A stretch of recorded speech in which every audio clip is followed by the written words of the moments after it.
देखो, total fertiliser, seed, pesticide में हम 40 फर्मों को अब तक देख चुके हैं, जिसमें 20-22 को हमने सीज भी कर दिया।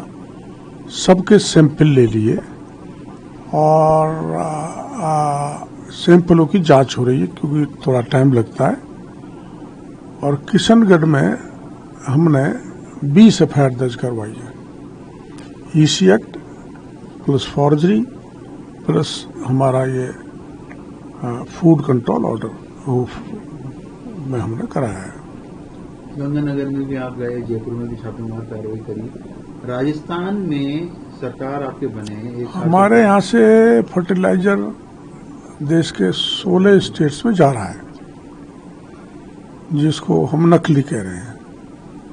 तो इसको लेकर मध्य प्रदेश में 4 दिन पहले एक ट्रक पकड़ा वहाँ के अधिकारियों ने, पुलिस ने, जिसमें पूरी तरह से नकली जिप्सम था जो वहाँ बेचने जा रहा था।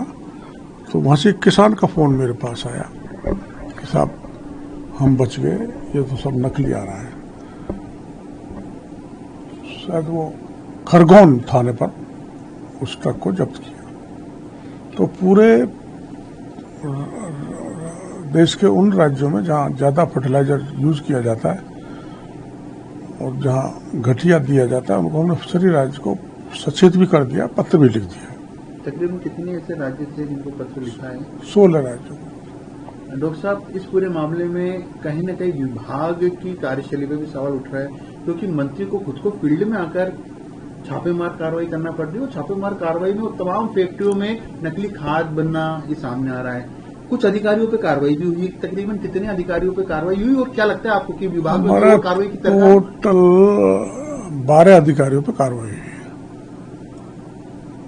एक 8 तो उसमें जो किशनगढ़ में कार्रवाई के लिए भेजा था, उन्होंने कार्रवाई गोलमोल कर दी। 9 तो वो हैं और 3 वो लोग हैं जो जयपुर में एक जगह छापा मारना था, वो इंस्पेक्टर स्विच ऑफ करके बैठ गए। तो जेडी को छापा मारना पड़ा, बड़ी दिक्कत आई। तो इस ढंग से हमने 12 लोगों को सस्पेंड कर दिया है। क्या आपको लगता है कि अभी भी आमूलचूल परिवर्तन की आवश्यकता है? क्योंकि कहीं ना कहीं बिना विभाग के अधिकारियों की श्रेय पर इस प्रकार की चीजें राजस्थान में नहीं चल सकती। नकली खाद बन रही है, मंत्री खुद फील्ड में आकर उसको पकड़ रहा है, तो अधिकारी क्या सो रहे हैं? ऐसा तो नहीं है, सैंपलिंग तो होती है लेकिन कम मात्रा में होती है। अब हमने कह दिया है एग्रीकल्चर के ऑफिसर्स को अधिक से अधिक सैंपलिंग करें, चाहे प्राइवेट पार्टी हो, चाहे वो एमएनसी हो, मतलब मल्टीनेशनल कंपनी, सबके सैंपल लें। उत्क्रांति का अहमदाबाद में हुई, प्लेन क्रैश हुआ, 14 लोग राजस्थान के भी मारे गए। आपसे क्या आपदा राहत मिलती है? नहीं, ये दरअसल में आपदा नहीं है। नेचुरल कैलेमिटी अलग चीज होती है, लेकिन हमारी सबकी सामूहिक जिम्मेदारी बनती है।